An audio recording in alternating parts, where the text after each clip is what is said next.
A Houston woman of Chinese heritage is being detained now in China. She's been there for months, accused of being a spy. Sandy Fong Gillis went to China as part of a trade delegation, and she never came back. And the city of Houston plus her family kept it a secret for 6 months. Fox 4's Richard Ray is live tonight in our Dallas newsroom to explain how the announcement of her detainment comes really, Rich, at a critical time for both the U.S. and for China. Really does, Heather. A lot of pomp and fanfare expected in Washington later this week, but it won't mask growing tension between the U.S. and China. And now there's that added layer of intrigue surrounding a 55-year-old businesswoman from Texas. Chinese President Xi has arrived on U.S. soil amid a brewing storm over cyber hacking and human rights. And just as news broke that a Houston businesswoman has been detained in China for 6 months on suspicion of spying and stealing state secrets.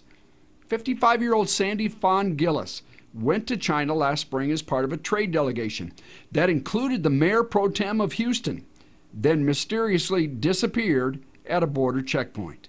Her husband is beside himself. Her husband has not been able to talk to her since before she left.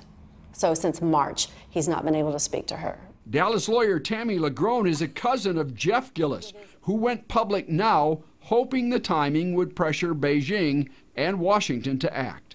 This is the sweetest lady you could ever meet. You would never think that she was a spy or anything like that, because she's not. She's just a Houston businesswoman doing a communications consulting firm, promoting travel and business opportunities between China and the U.S., particularly Houston, and never had a problem during all of her hundreds of trips that she's made to China. The timing of this is really weird and suspicious. SMU economist Mike Davis has traveled extensively in China. He notes its stock market has crashed, its currency has been devalued, and there is upheaval there now. There's a lot of turmoil inside China right now between people who want China to be more outward looking, that is to export goods to the U.S., encourage investment and those kinds of things. And there's a faction in China that wants China to be internal looking, focusing on increasing internal consumption and more or less turning their back on the West. This could be that what we're seeing is kind of a little act in that much bigger drama going on. White House spokesman Josh Earnest told reporters today that the U.S. questions about the status of Fong Gillis have, quote, gone unanswered, that the State Department's been working on it for some time, and that he certainly could not rule out that it will come up in conversation between President Obama and President Xi when they meet in Washington.